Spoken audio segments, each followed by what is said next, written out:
एक तरफ जहां अमेरिकी राष्ट्रपति डोनाल्ड ट्रंप ने ब्रिक्स देशों पर लगातार बयानबाजी की, उन्हें ऐसा लग रहा था कि अगर ब्रिक्स देश मजबूत हो गए और एक साथ हो गए तो कहीं डॉलर कमजोर ना हो जाए, कहीं अमेरिका का वर्चस्व कम ना हो जाए। वहीं दूसरी तरफ भारत के प्रधानमंत्री नरेंद्र मोदी ब्रिक्स देशों के साथ संबंध अच्छे करने पर लगे। ब्रिक्स समिट के दौरान पीएम मोदी ने 5 देशों का दौरा किया, जहां भारत के प्रधानमंत्री का जोरदार स्वागत हुआ।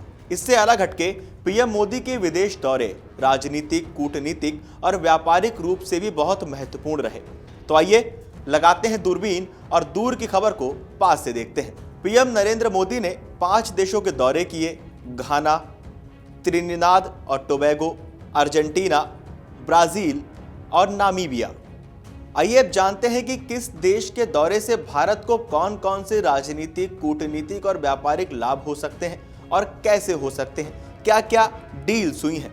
अगर हम घाना की बात करें तो प्रधानमंत्री नरेंद्र मोदी की घाना यात्रा के कई राजनीतिक, कूटनीतिक और व्यापारिक मायने हैं, खासकर भारत की ग्लोबल साउथ नीति और अफ्रीका में बढ़ते प्रभाव के संदर्भ में। यह दौरा ऐतिहासिक भी है क्योंकि ऐसा कहा जा रहा है कि यह किसी भारतीय प्रधानमंत्री की घाना की पहली द्विपक्षीय यात्रा है। आइए इसके प्रमुख मायनों पर नजर डालते हैं। राजनीतिक और कूटनीतिक मायने। ग्लोबल साउथ में नेतृत्व की कोशिश। भारत खुद को विकासशील देशों की आवाज के रूप में पेश कर रहा है। मोदी की यात्रा भारत की उस नीति का हिस्सा है जिसमें अफ्रीकी देशों के साथ राजनीतिक एकजुटता बढ़ाई जा रही है। भारत अफ्रीका संबंधों की मजबूती। भारत पहले ही कई अफ्रीकी देशों को रक्षा, स्वास्थ्य और शिक्षा में मदद करता रहा है। घाना एक लोकतांत्रिक और स्थिर देश भारत के लिए अफ्रीका में एक रणनीतिक सहयोगी बन सकता है। चीन के प्रभाव की काट। अफ्रीका में चीन के बढ़ते निवेश और कूटनीतिक प्रभाव को संतुलित करने के लिए भारत अपनी उपस्थिति तेज कर रहा है। और वहीं इसका एक और मायने है। अगर हम रेयर अर्थ मैग्नेट्स की बात करें या रेयर अर्थ की बात करें तो चीन के पास रेयर अर्थ मैग्नेट्स हैं जिसका निर्यात चीन भारत के लिए रोक चुका है, और अफ्रीका के पास रेयर अर्थ मैग्नेट्स बहुत ज़्यादा है। तो हो सकता है इस सिलसिले पर भी अफ्रीका के साथ या घाना के साथ भारत की कुछ डील्स हो सकें। आर्थिक और व्यापारिक मायने इसके क्या हैं? खनिज संसाधनों तक पहुंच। घाना सोना, बॉक्साइट और अन्य खनिजों का धनी देश है। भारत अपनी रिफाइनिंग और मैन्युफैक्चरिंग जरूरतों के लिए इन संसाधनों तक पहुंच बनाना चाहता है। व्यापारिक साझेदारी। भारत घाना द्विपक्षीय व्यापार लगभग 2.5 अरब डॉलर के आसपास है। संभावनाएं फार्मा, कृषि, फूड प्रोसेसिंग, आईटी और इंफ्रास्ट्रक्चर। भारतीय निवेश और कंपनियां। टाटा, एयरटेल और अन्य भारतीय कंपनियां पहले से ही घाना में सक्रिय हैं। पीएम मोदी के इस दौरे से नए निवेशों और समझौतों की भी नींव डाली गई। इसके बाद अगर हम बात करें त्रिनिदाद और टोबैगो दौरे का महत्व की, तो कैरिकॉम देशों से संबंध मजबूत, यानी त्रिनिदाद और टोबैगो कैरिकॉम यानी कैरिबियन कम्युनिटी का सदस्य है।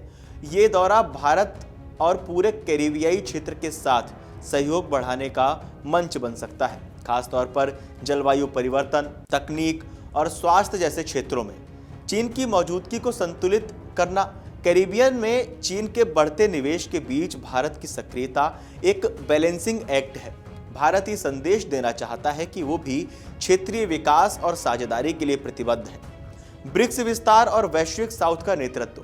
त्रिनिदाद और टोबैगो जैसे छोटे देशों से दोस्ती बढ़ाकर भारत वैश्विक दक्षिण यानी ग्लोबल साउथ की आवाज बनने की अपनी कोशिश को भी बल देता हुआ नजर आ रहा है। आर्थिक और व्यापारिक पहलू। ऊर्जा और फार्मा में सहयोग। त्रिनिदाद और टोबैगो तेल और गैस का बड़ा उत्पादक है। भारत ऊर्जा आपूर्ति के विकल्पों की तलाश में है। इसके अलावा फार्मास्यूटिकल, आईटी और कृषि जैसे क्षेत्रों में सहयोग की संभावना है। स्मॉल आइसलैंड डेवलपिंग स्टेट्स यानी SIDS में निवेश का अवसर। भारत इन देशों में निवेश और तकनीकी सहायता देकर वैश्विक मंचों पर समर्थन बढ़ाना चाहता है। इसके बाद बात करते हैं पीएम मोदी के अर्जेंटीना दौरे की। ये पहला मौका है जब किसी भारतीय प्रधानमंत्री ने न सिर्फ G20 सम्मेलन के लिए बल्कि पूर्ण द्विपक्षीय रूप से अर्जेंटीना का दौरा किया हो। पिछली ऐसी यात्रा 1968 में इंदिरा गांधी ने की थी। इससे भारत अर्जेंटीना के रिश्तों में नए आयामों की शुरुआत भी हो सकती है। चलिए अब बात करते हैं पीएम मोदी के ब्राजील दौरे के मायनों पर। ब्रिक्स के भीतर सहयोग मजबूत करना, यानी ब्राजील ब्रिक्स का संस्थापक सदस्य है और भारत के साथ मिलकर विकासशील देशों की आवाज को अंतर्राष्ट्रीय मंचों पर मजबूती से उठाता रहा है। मोदी की यात्रा से ब्रिक्स के नए एजेंडे जैसे डी-डॉलराइजेशन, ग्लोबल साउथ सहयोग, नई करेंसी पर विचार को गति मिलती है। व्यापारिक संबंधों को विस्तार। भारत ब्राजील द्विपक्षीय व्यापार लगभग 15 अरब डॉलर के आसपास है, जिसे 25 अरब तक बढ़ाने का लक्ष्य रखा गया है। पीएम मोदी के इस दौरे से ऊर्जा, रक्षा, कृषि, फार्मा और सूचना प्रौद्योगिकी के क्षेत्रों में भी काफी बड़े फैसले लिए गए। रक्षा और तकनीकी की अगर सहयोग की बात की जाए तो ब्राजील के रक्षा उद्योग, विशेषकर एम्ब्रेयर एयरक्राफ्ट से भारत सहयोग बढ़ा सकता है। इसरो और ब्राजील की स्पेस एजेंसी AEB के बीच अंतरिक्ष सहयोग को बढ़ावा मिल सकता है। इसके बाद अगर हम बात करें पीएम नरेंद्र मोदी के नामीबिया दौरे की, तो इसके रणनीतिक और कूटनीतिक फायदे क्या हैं, आइए जानते हैं। ये भारत का पहला प्रधानमंत्री दौरा नामीबिया में लगभग 27 वर्षों में था। इससे द्विपक्षीय संबंधों को नई ऊंचाई मिली। मोदी विपक्षी रणनीति से दूर रहते हुए अफ्रीका में उद्योग सहयोग की भावना लेकर पहुंचे।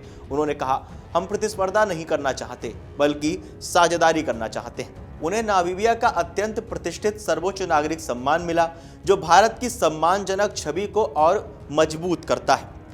आर्थिक और व्यापारिक लाभ की अगर बात की जाए तो भारत की नीतिगत दृष्टि में नामीबिया की दुर्लभ और अत्यावश्यक खनिज भंडार जैसे यूरेनियम, लिथियम, कोबाल्ट और समुद्री हीरे महत्वपूर्ण हैं। मोदी ने इन पर सीधा व्यापार और दीर्घकालिक निवेश समझौते को बढ़ावा दिया।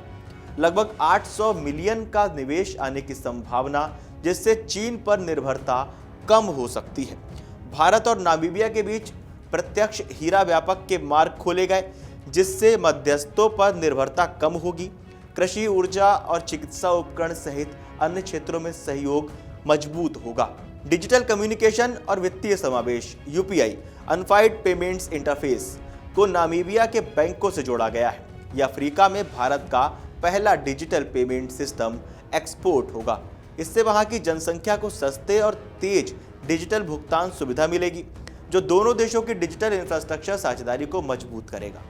रक्षा विज्ञान और शिक्षा सहयोग। रक्षा और समुद्री सुरक्षा के क्षेत्र में सहयोग बढ़ाया गया। भारत ने डिफेंस सिमुलेटर और ऑफिसर स्तर प्रशिक्षण प्रस्तावित किया। डिजिटल स्वास्थ्य शिक्षा में साझा पहल जैसे IT सेंटर ऑफ एक्सीलेंस, स्वास्थ्य सहयोग और उद्यम विकास केंद्र स्थापित करने पर MOU भी हुए। पर्यावरण, वन्यजीव और सांस्कृतिक संबंध। प्रोजेक्ट चीता में नामीबिया द्वारा सहयोग लगातार रहा। भारत में चीतों की संख्या बढ़कर अब 12 हो गई है।